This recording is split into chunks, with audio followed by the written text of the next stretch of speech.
Welcome back, everybody. It's another episode of the Nonprofit Show, but not any episode of the Nonprofit Show because it's Nonprofit Power Week, and we are with our friends all week long, every day, with our friends from YPTC, your part-time controller. Today, we are welcoming Patricia Bueso. She's a client services technology adoption manager. Whew, that's a mouthful, isn't it? Welcome, Patricia. Thank you, Julia. Thank you for having me. It's going to be a lot of fun. We're going to be talking about adopting AI that you can actually trust. And that is such a big and scary thing. And so Patricia's going to help us understand what we need to be thinking about and what we should be looking for. We get to have these great conversations in Power Week because we have nonprofit sponsors that are with us day in and day out. They include Bloomerang, American Nonprofit Academy, Staffing Boutique, JMT Consulting, Third Sector Company, Your Part-Time Controller, and Martis. They are a new sponsor, and we'll be talking more about Martis shortly. We're very, very excited to welcome them. I'm Julia C. Patrick, CEO of the American Nonprofit Academy, and Patricia Bueso, Client Services Technology Adoption Manager, as I mentioned, over at YPTC, Your Part-Time Controller. Okay, I got to believe that your phone is ringing off the hook because this is a big topic in the nonprofit sector, technology, and how do we adopt it? Tell us what it is you do, Patricia. Thank you, Julia. Yes, this is a recent role we just started this year at YPTC, where my aim is to thoughtfully, evaluate, adopt, and scale technology, whether it's AI enabled or just regular technology across our client service delivery. Because what we want to do is empower our staff and empower our clients to really use technology thoughtfully. Wow, it's such an interesting time because I've got to believe what you are advising your clients on, it's like changing every 10 hours, right? I mean, how frustrating or liberating maybe is it that you get to be at the center of this discussion? Yes, well, it is, but what we like to think about, we have a director of AI here at YPTC as well, and what the base doesn't really change, right? So the right tools, the governance, in the end, AI is a software and a tool like a lot of the other technology tools that are out there, right? So we have to really kind of lay that out there as we evaluate and guide our staff and our clients on adopting it. So yeah, it's interesting. And I think that's a healthy way to look at it, right? Because then you're not coming to it from a point of fear. Because if you're fearful when you go into these discussions, that's just, as we say in my family, no que bueno. It's not a good way to go. Well, let's dig into this because we have a lot of questions to ask you, a lot of things to talk about.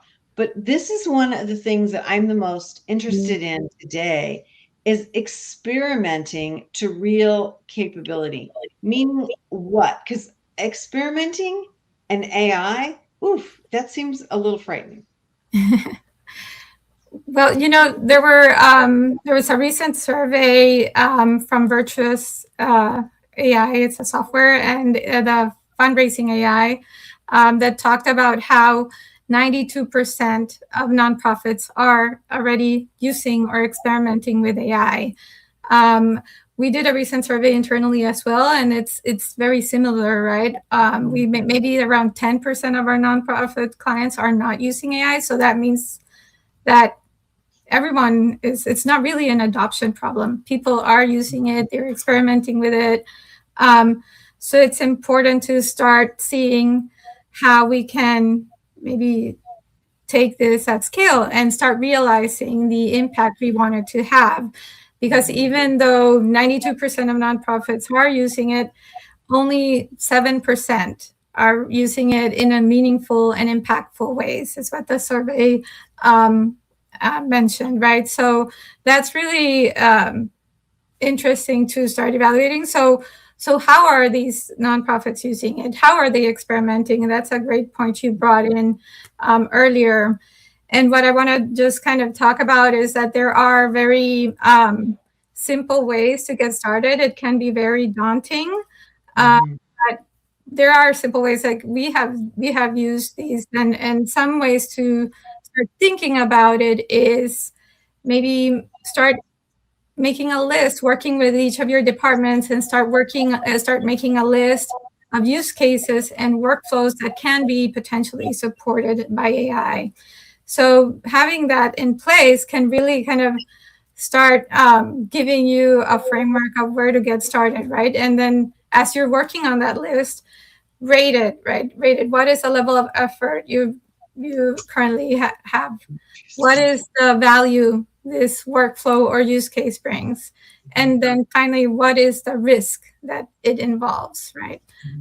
So kind of breaking it down and by workflows or use cases um, really kind of helps you just get started, start laying out the foundation of where to focus on, right? Because I know AI can be daunting. Yeah. Um, Yeah. so I like that because I think that's a really smart way to be thinking about what it is you need to be doing. Like, what's your workflow anyway? Where are things, bottlenecked, and where are things moving quickly? I think that's a really smart way to go, because then from there, it seems to me like then you can be a lot more intelligent about what risk you have. So I want to talk about that, because you're advising us to really think about this concept that not all AI carries the same risk when you use it. And if I could back up a little bit, talk to us about what risk is when we are talking about AI. I think a lot of us in the nonprofit sector, we understand risk. We think about it in a human centric way, like how are we keeping our employees and our clients safe? But what is this risk factor that we should be thinking about? So yeah, a good way to start assessing risk and evaluating risk is back to the workflows and use cases. Um, we talked about rating it, right? As going through each of them and rating it. So ask yourself, right? What happens if the AI is wrong?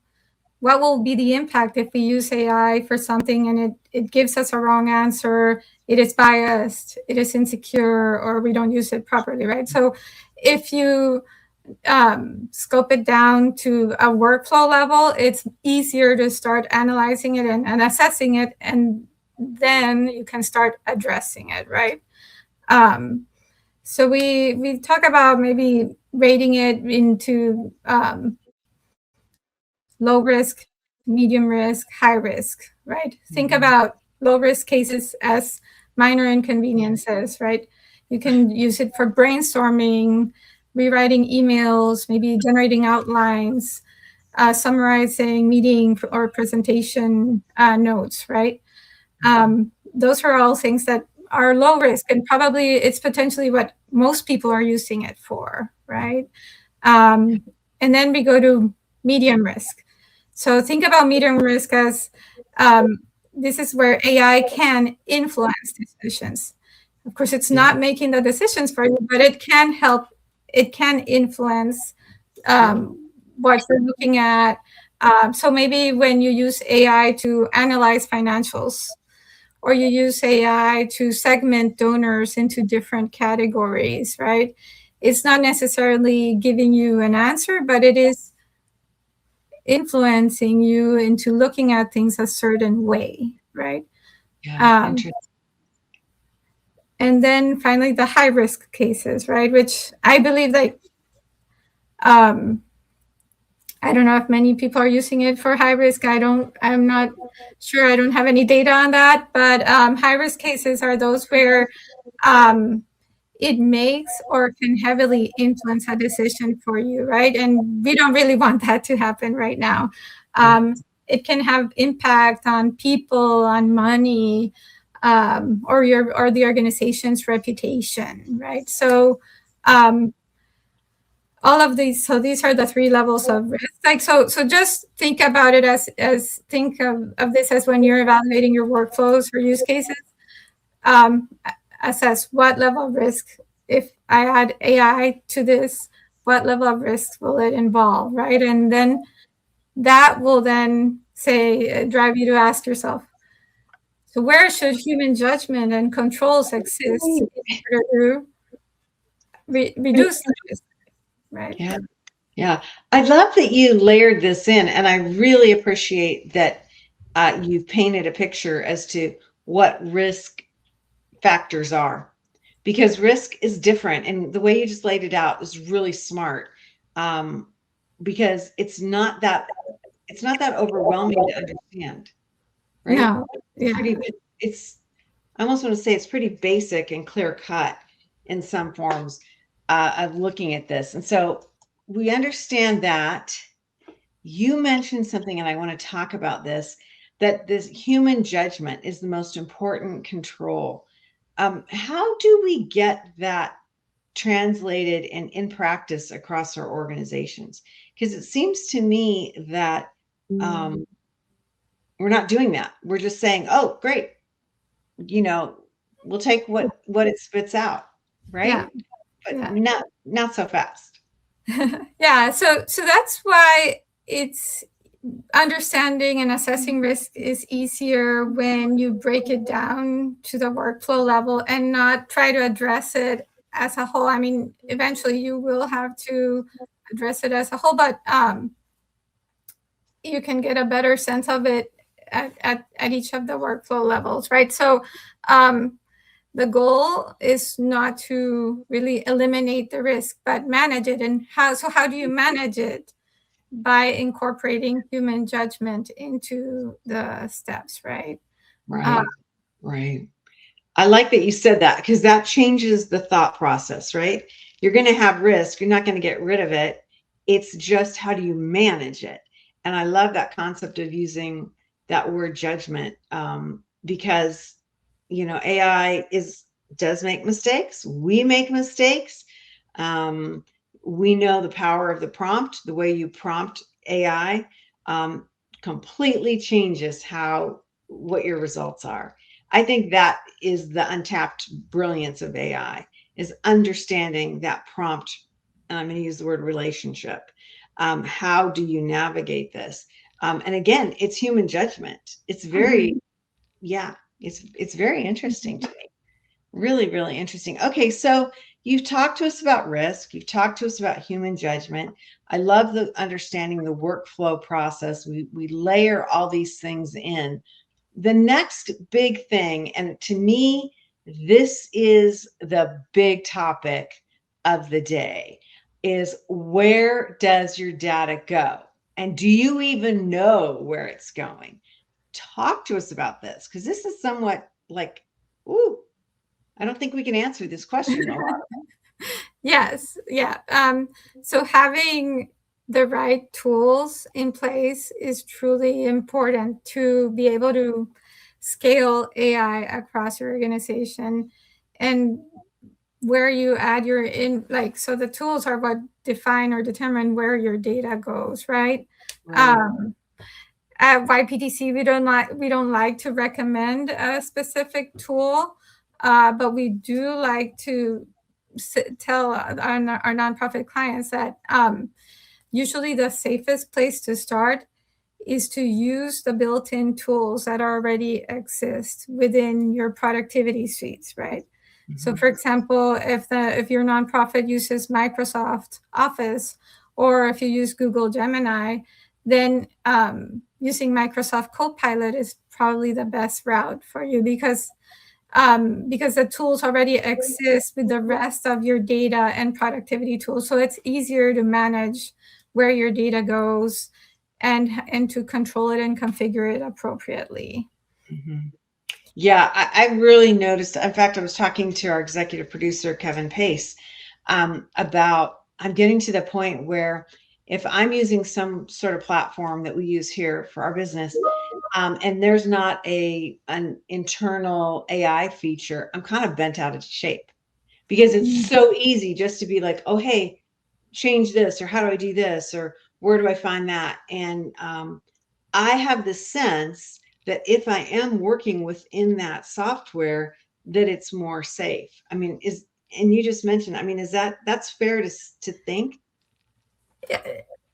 It's important to always go in and review and configure, make sure the tool is configured correctly. If it has an AI embedded in it, it's always important to go in and make sure that it's configured appropriately, and no matter what tool, right? Whether it's one that's already built in or it's a separate standalone tool, right? So you really have to watch out for that. And also, try to use tools like when you're selecting a tool, try to use ones that do have SOC 2 guidelines. I mean, some nonprofits, GDPR compliance, have somewhat of a HIPAA, if your organization deals with HIPAA, are not have an understanding of what that is, right, as well.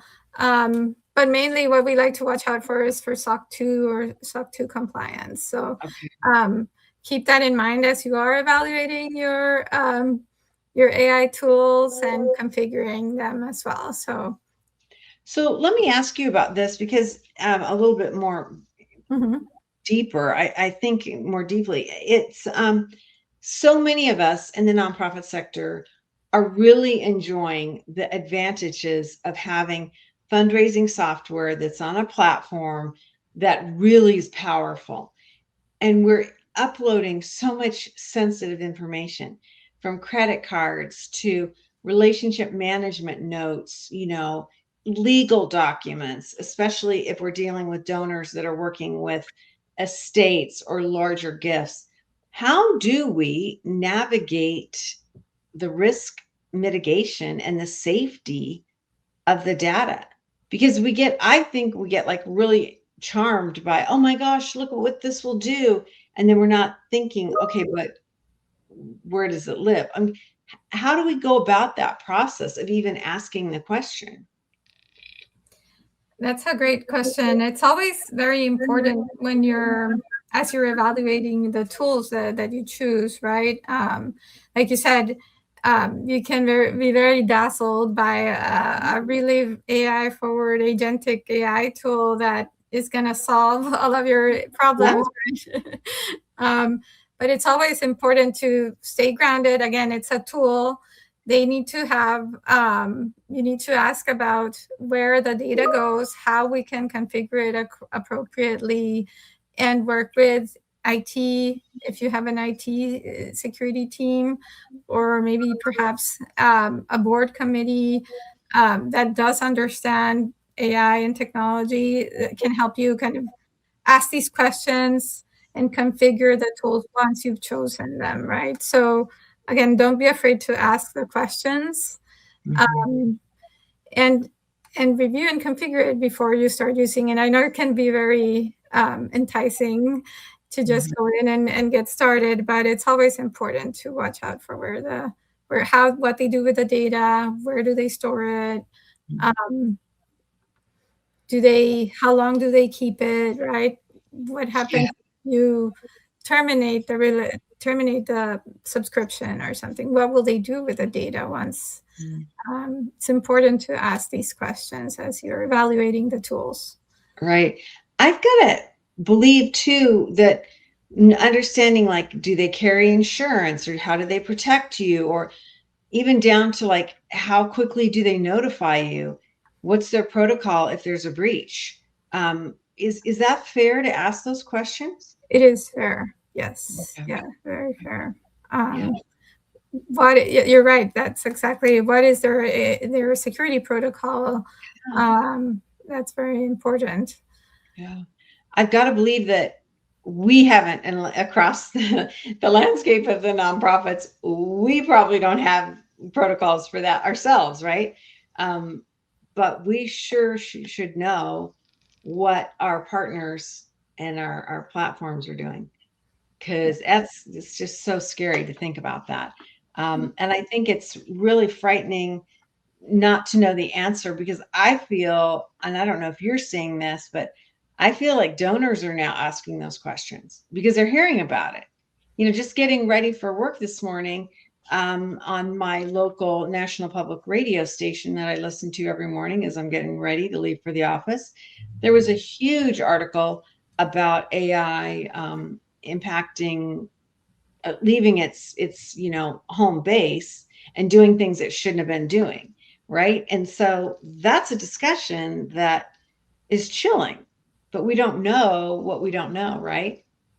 Yes, yes. It's That's really, go ahead.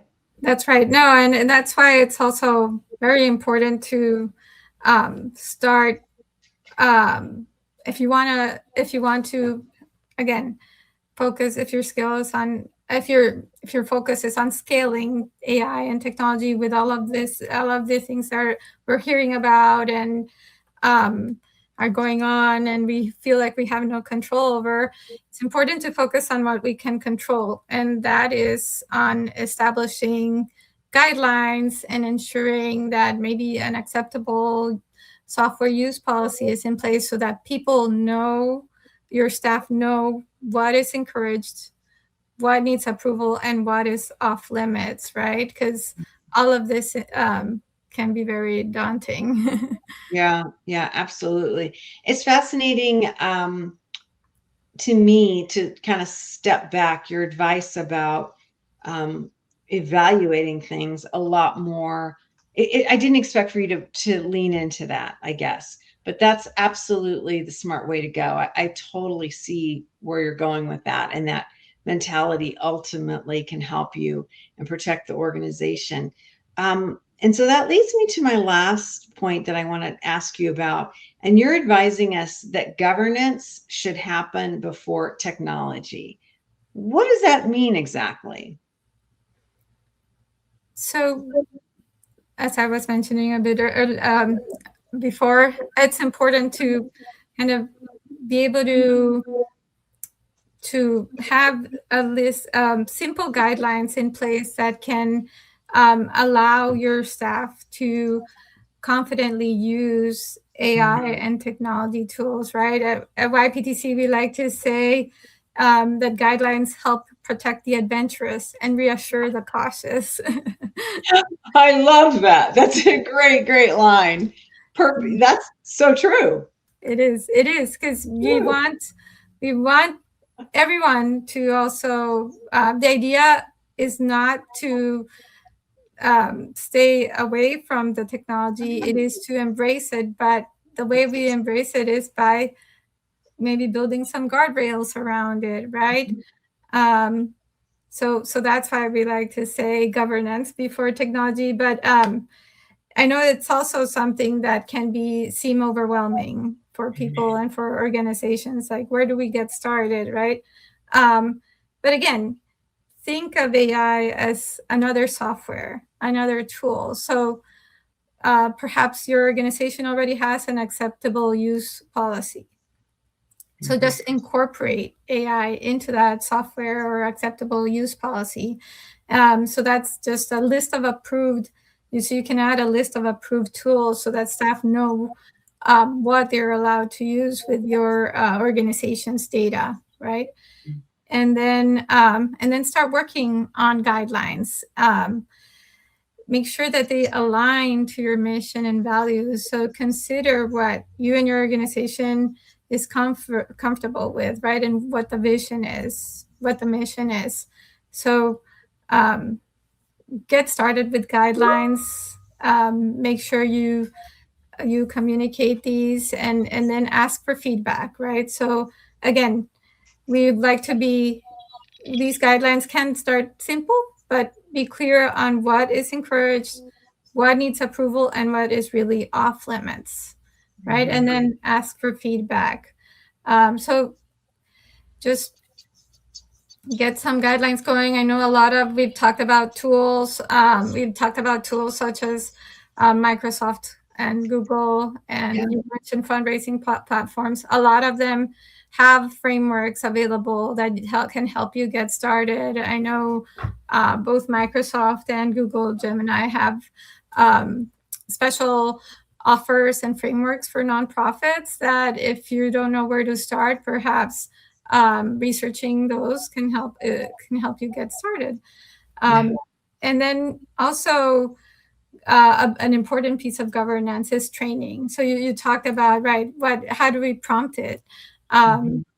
how to, so just training staff is also important. I think that's one of the biggest hurdles of scaling the technology is like, where do we get training?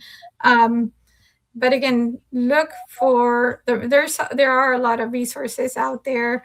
I, I don't want to say it again, but Microsoft and Google, if you are using those tools, they offer free learning paths for staff to be able to know how to use the tools, be able to prompt them. So take advantage of those resources that are out there. Right. I am amazed. I mean, you brought up training.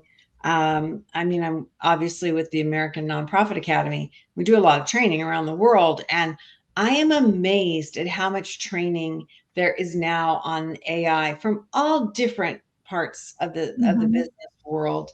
And a lot of it is training on use. How do you use this technology? It's not fear based. It's not, what not to do, but it's more thoughtful. Like, what can it do? How do you manage it? How do you manage expectations? How do you keep yourself safe, your organization? Every day, I'm just seeing more and more of this type of content coming in to our company. And I think it's a really important aspect of managing this technology because, as you said right in the beginning, it's the human judgment that we need to lean into, because we're having AI work for us. We shouldn't be working for AI in essence, right? Exactly. AI is here to support us and support our Right. judgment, not to make the decisions for us, right? So, Well, I love it. I think it's a huge game changer in our business and in our sector. I just think it's an amazing technology, but it's not without its risks. And to your point, you have to be thoughtful. And I love that you use that word govern. We have to look at governance of it. And yeah, super cool. Well, this has been a great conversation. I feel, Patricia Bueso, that if we had you back in even 3 months, so much is going to have already changed, right? yeah. This is a moving story and a moving target. And this is why we've had Patricia on today. She's a client services technology adoption manager over at YPTC, your part time controller. You can learn more about the work that YPTC does at yptc.com. It's not just about having bookkeepers on your team anymore. You need thought leaders, you need practitioners of all these different types of things that YPTC is really leaning into. And Patricia is the perfect example of that. And so this has been a fun conversation. Thank you for joining us. Thank you for having me, Julia. And yes, I'll be here in 3 months if you. That's right. You'll be here and you'll have a lot more to say, I'm sure, because things will have changed. I might hold you to that. Patricia's joined us today on Nonprofit Power Week. And as I mentioned when we kicked off the show, we don't do this very often, only a couple times of the year. So this week we're talking about, as we did today, adopting AI you can trust. Yesterday we had an amazing conversation about red flags that boards miss and that they need to know about. We're going to be talking about what do you do if you need to change your accounting partner, and the questions that leaders should ask their finance team. And then before you buy, what are 5 questions about software? And so a lot of different topics, but they all weave together during Nonprofit Power Week. And so we are delighted that you could join us. We're also delighted that we have amazing support, and they come from our partners at Bloomerang, American Nonprofit Academy, Staffing Boutique, JMT Consulting, Third Sector Company, of course, your part-time controller, and our newest sponsor, Martis. We are so delighted that these folks step up and join us. As we leave each and every episode of the Nonprofit Show, we leave with this message, and it goes like this: to stay well so you can do well. We'll see you again.